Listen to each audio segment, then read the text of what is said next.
ಹೇಗೆ ಕಂಪ್ನಿಯವರು background verification ಮಾಡ್ತಾರಲ್ವ ನಿಮ್ಮದು, ನೀವು ಎಲ್ಲಿ ಓದಿದ್ರಿ, ಸ್ಕೂಲ್ ಪ್ರೈಮರಿಯಿಂದ ವೆರಿಫಿಕೇಷನ್ ಮಾಡ್ತಾರೆ. ನೀವು ಯಾಕೆ ವೆರಿಫಿಕೇಷನ್ ಮಾಡಲ್ಲ, ನೀವು ಯಾರ ಜೊತೆ ಕೆಲಸ ಮಾಡ್ತಿದ್ದೀರಾ ಅಂತ?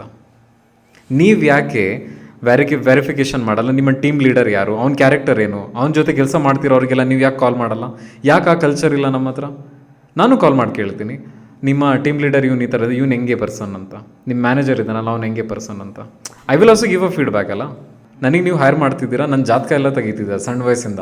ನನ್ನ ಪ್ರೈಮರಿ ಸ್ಕೂಲಿಂದ ಹಿಡಿದು 1ನೇ ಕ್ಲಾಸು, 2ನೇ ಕ್ಲಾಸು, 10ನೇ ಕ್ಲಾಸು, ಕಾಲೇಜು, ನಾನು ಯಾವ ಕಂಪ್ನಿಲಿ ಕೆಲಸ ಮಾಡಿದೆ ಎಲ್ಲರಿಗೂ ಕಾಲ್ ಮಾಡಿಬಿಟ್ಟು 3 months ಬ್ಯಾಕ್ಗ್ರೌಂಡ್ ವೆರಿಫಿಕೇಷನ್ ಮಾಡ್ತೀರಲ್ವಾ? ನೀವು ಯಾಕೆ ನನಗೂ ಒಂದು ಅಪರ್ಚುನಿಟಿ ಕೊಡಲ್ಲ ನಾನು ನಿಮ್ಮ ಬಗ್ಗೆ ವೆರಿಫಿಕೇಷನ್ ಮಾಡೋಕ್ಕೆ? Okay, company is good, company culture is good, but ನನ್ನ ಟೀಮ್ ಲೀಡರ್ ಯಾರು ಅವನ ಬಗ್ಗೆನೂ ನಾನು ತಿಳ್ಕೊತೀನಿ. ನಾನು 10 ಜನ ಕಾಲ್ ಮಾಡ್ತೀನಿ ಎಲ್ಲರಿಗೂ, ಹೇಯ್ ನಾನು ನಿಮ್ಮ ಕಂಪ್ನಿ ಜಾಯ್ನ್ ಆಗ್ತಾ ಇದ್ದೀನಿ ನೆಕ್ಸ್ಟ್ ಮಂತಿಂದ, ಅವ್ನು ನಿಮ್ಮ ಬಾಸ್ ಹೇಗಿದ್ದಾನೆ, ಅವನು ಚೆನ್ನಾಗಿ ಕೆಲಸ ಮಾಡಿಸ್ತಾನೆ. 10 ಜನ ಹತ್ರ ನಾನು ಫೀಡ್ಬ್ಯಾಕ್ ಕೇಳ್ತೀನಿ. ಇಲ್ಲಿ ಕೀಪ್ ಇಟ್ ಕಾನ್ಫಿಡೆನ್ಷಿಯಲ್, ಯಾರೇನೇನಂದ್ರು ಅಂತ.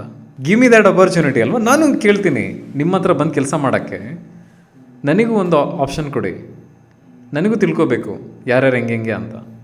ಅವ್ರ ಬಗ್ಗೆ ನಾನು ವೆರಿಫಿಕೇಷನ್ ಮಾಡ್ತೀನಿ. ಬಟ್ ಅದು ಆಪ್ಷನ್ ಯಾಕಿಲ್ಲ ಗೊತ್ತಾ?